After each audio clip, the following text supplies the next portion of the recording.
Liverpool to sign a Bundesliga star for 100 million? Who is this player? And why are the Reds ready to pay such a massive fee? Rashford'S move is edging closer.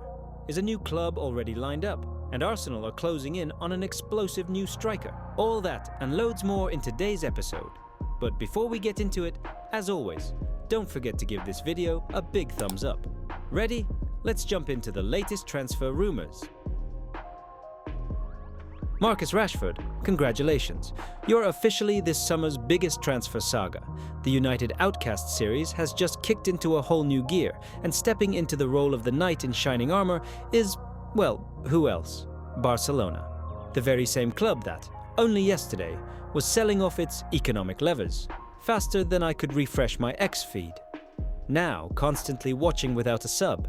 That's like asking United to just give Rashford away for a thank you and an Insta shoutout.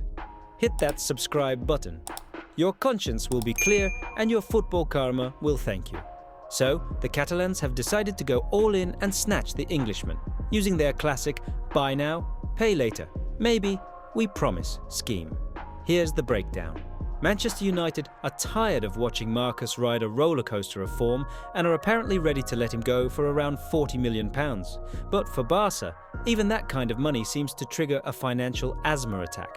So, Deco's whipped out the classic Catalan PowerPoint presentation. A season-long loan with an obligation to buy. And that's the key word, obligation, not an option. Otherwise, Rashford and his agent won't even entertain it. Hansi Flick is reportedly on board. He wants a left winger who doesn't just score by the XG book, but who breaks defenses with raw pace. And get this, Marcus is apparently willing to take a massive pay cut, slashing his £325,000 a week wages down to a modest £100,000. All for the dream of pulling on that famous blue and garnet shirt and playing Champions League football. Fair enough, I suppose. So, what's the view from United's end? The club wants cash, here and now, to fund the new Ineos revolution. But the Red Devils' hands are pretty much tied. If the player is dead set on Barca or bust, their negotiating power plummets. And that's exactly what the Catalans are exploiting, pulling another lever and promising to sort the payment in a year's time. The script for the next few weeks is pretty straightforward. The two clubs will open talks. United will try to force that £40 million obligation to be immediate. Barca will try to knock the price down with add-ons and start lobbying La Liga to loosen the financial straitjacket. Just a little. Meanwhile, Rashford will keep dropping hints on Insta, giving Deco the virtual wink-wink and making it clear he's ready to pack his bags tomorrow. So, the bottom line? If Barcelona can somehow pull a couple more of those famous economic levers out of the hat, we'll see Rashford at the Camp Nou in September, assuming the stadium is actually open for business by then. If not, Marcus will be staying in Manchester, facing the disapproving glares of Amorim, the unforgiving English press, and the constant hum of that banner. What happened to our star boy? Will this latest Catalan master plan turn out to be a stroke of genius, or just another 25-year mortgage meme? Xavi Simons has apparently decided 2 seasons at Leipzig are enough. And you know what? Fair play to the lad. The 22-year-old Dutchman has already told the Bulls he wants out this summer. This is despite them only buying him from PSG for a cool £43 million back in January. Mental, right? Bayern Munich have already come knocking. Not with an official offer yet, but just testing the waters. The Bavarians are desperate for some attacking firepower after Musiala picked up that nasty injury at the Club World Cup. 4 or 5 months without Jamal? That's a massive headache for the club, but Simons could be the perfect fit to plug that gap. Last season, he bagged 10 goals in 25 Bundesliga games. Not too shabby for an attacking midfielder. Over 2 seasons in Germany, he's got a whopping 21 goals and 23 assists in 76 appearances. The numbers don't lie, do they? And it's not just Bayern keeping an eye on him. Several English clubs are sniffing around too. Chelsea have already been in touch with his agents. You know what they say, if the Blues want something, they usually get it, no matter the cost. Arsenal have also been tracking the lad for ages. The Gunners love a young technical player from Europe. But hold your horses, Liverpool. The Reds just snapped up Florian Wirtz from Leverkusen, but after the tragic passing of Diogo Jota, they need another top-quality player. Arne Slot is apparently really keen to get Simons to Anfield, and it makes sense. The Dutchman can play up front or deeper, giving them some serious tactical flexibility. However, there's a snag. Over the past few years, there have been a fair few whispers about Simon's character, his attitude, and his mentality. He's undeniably talented, but sometimes he's got a few screws loose, if you catch my drift. Bayern will have to think long and hard before splashing the cash on him. And Leipzig definitely won't let him go for less than the £43 million they paid PSG in January. Given the player's clear desire to leave, a deal is definitely on the cards. But the competition is fierce. When you've got Bayern, Chelsea, Arsenal and Liverpool all after one player, the price could go through the roof. We'll see who's more persistent. My money's on Chelsea. They've got money to burn, and Maresca loves a versatile youngster. So, where do you think Simons will end up? Let us know in the comments below. It's starting to look like Eberechi Eze is on his way to Arsenal. According to Court Offside, the Gunners are close to agreeing a payment structure with Crystal Palace. And make no mistake, they're doing it in the middle of some intense competition. Manchester City, Chelsea and Spurs are all in the race, but Arsenal seem to be leading it. And most importantly, Eze himself wants the move to Arsenal. He's keen to work under Arteta. After a brilliant season, 15 goals and 11 assists across all competitions, his stock has gone through the roof. He's 27 now, right in his prime, and looks ready to take that next big step in his career. There's a release clause in his contract, £67 million, but Arsenal are, as usual, trying to be smart with the deal. They're reportedly working on a staggered payment setup, £45 million up front, with the rest coming in bonuses. And from what sources are saying, those bonuses won't be difficult to trigger. Palace, to be fair, aren't against this kind of structure, which says a lot. Talks are going smoothly. As for personal terms, shouldn't be a problem at all. Eze pushing hard for this move, and he's ready to accept pretty much whatever Arsenal are offering. The fact he's choosing Arsenal over clubs like City or Spurs tells you everything. It's not just about the money, the project clearly speaks to him. Now, let's talk about what Eze actually brings to Arsenal. First off, versatility. He can compete with Ødegaard through the middle, or cover for Martinelli out wide. His direct dribbling, vision and goal threat are exactly what Arsenal sometimes lacked, especially against teams that sat deep. You'll remember how things got sticky when Ødegaard was out injured or when Martinelli hit a dip in form. Eze gives them elite-level cover, a premium insurance policy, basically. City and Spurs have already tabled offers, but Arsenal's proactive approach seems to be working. Chelsea, they're kind of lingering in the background. Their interest hasn't really developed. It looks like City and Tottenham might need to start looking elsewhere.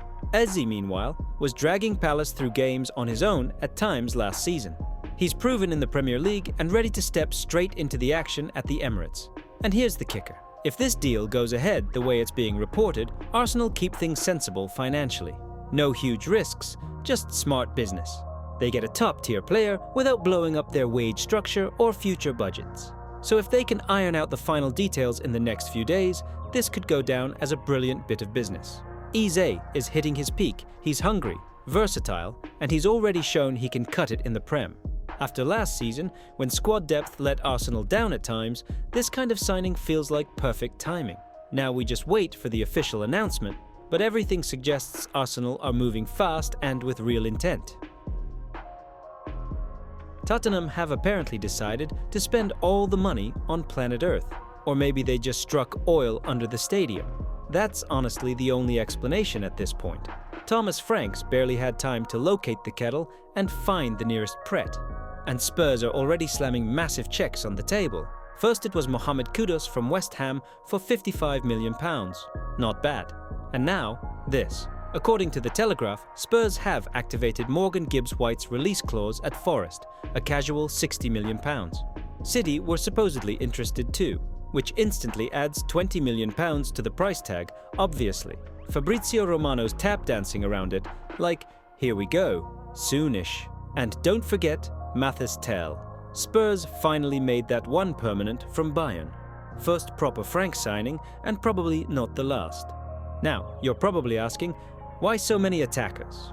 What's the plan here? To which Tottenham say, plan? Never heard of it. But here's another winger.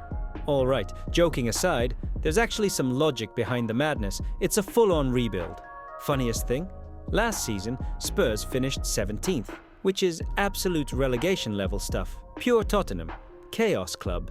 And then, the board, bless them, looked at it all and went, "You know what this needs? Let's sack the manager. Poor old Ange Postecoglou. Off you pop." Enter Thomas Frank, handed a Champions League spot and what looks like a credit card with no limit. And now they're spending it like a uni student on loan day. Gibbs White is supposed to be the guy who ties the new midfield together. Frank's apparently been a big fan for ages, probably had a poster of him on the wall, so he got his man. But Morgan's not just some pace merchant. The lad's got proper vision, can ping a pass out of nowhere, and he's comfortable anywhere across the midfield. He even defends. Yes, an attacking player who defends. Call the papers. And let's be honest, for a squad that looked like strangers wearing the same kit last year, someone with actual football IQ is desperately needed. So yeah, that's £115 million now, on Kudus and Gibbs White alone. Try saying that with a straight face. Gone are the modest, under-the-radar Spurs. Now, it's oil money cosplay. Sure, £60 million for a Forest player might sound like football's version of daylight robbery. But in fairness, if Spurs want to stop being a meme, they had to go big. We'll see if Frank can take all these expensive ingredients and actually cook something, and not just burn the kitchen down trying. The Darwin Núñez saga is finally wrapping up. The Uruguayan just never quite clicked at Liverpool, and it looks like the club is ready to sanction his departure. This frees up some cash and, more importantly, a spot for a new striker. The Reds are desperate for a clinical number 9 to take some of the pressure off Mo Salah, so Liverpool has two main targets on their radar, representing two totally different paths for the club. First up is Alexander Isak from Newcastle. Let's be real, this is more of a pipe dream than a realistic transfer. Zero questions about his quality. The Swede has already proven he's one of the best strikers in the Premier League. He's in his prime and can conjure chances out of thin air. But after making it into the Champions League, the Magpies have slapped an absurd £150 million price tag on him. That's just wild, even by today's standards where everyone and their nan goes for 100 mil. Newcastle clearly thinks they're sitting on a gold mine. And that's not the only issue. The biggest red flag is Isak's injury record. You know the drill, the injury list at Anfield usually looks like a war report, and Slot definitely doesn't need another fragile forward for crazy money. Now, let's talk about option number 2, which looks a whole lot more grounded. Hugo Ekitike from Eintracht Frankfurt. Yeah, the £86 million price tag still stings, but it's almost half of Isak's asking price. That's a serious argument right there. Liverpool has been tracking the Frenchman for a while, and for good reason. Ekitike is a forward built for Arne Slot's style. He's tall, 190 centimeters, but he's no static target man. He's super mobile and technically gifted. He loves bursting into open spaces, constantly wearing down defenders. His quick feet and ball control let him get past defenders one-on-one, even in tight spots. Despite his lean physique, he's incredibly hard to shrug off the ball. He uses his body smart and shields the ball well. Of course, there are risks. Is the board really ready to bank on massive potential again, especially after it didn't quite pan out with Darwin? Speaking of potential, that might not quite pan out. You know who else has massive potential? You, my loyal viewers, who somehow still aren't subscribed. Let's not repeat the Darwin saga. Seize this golden opportunity. Hit that subscribe button. It's easier than scoring into an open net, I swear. Ekitike definitely still needs to work on his game, especially his finishing, but he's already capable of delivering results. He's been called elite for his productivity in the final third, and that's exactly what the team needs. So, what's the logic here? I'll tell you. It's simple. Eintracht is confident they'll get their £86 million because there's demand for the player. Chelsea and Newcastle are sniffing around, and the Saudis are ready with their bags of cash. But there's one detail that plays right into Liverpool's hands. Other Premier League rivals, like Manchester United and Arsenal, don't seem ready to get into a full-blown transfer war for him. This gives the Reds a great chance to negotiate. The German club won't twist their arm till the last minute, but they won't offer a discount either, as the player has 4 years left on his contract. Ultimately, the choice is this.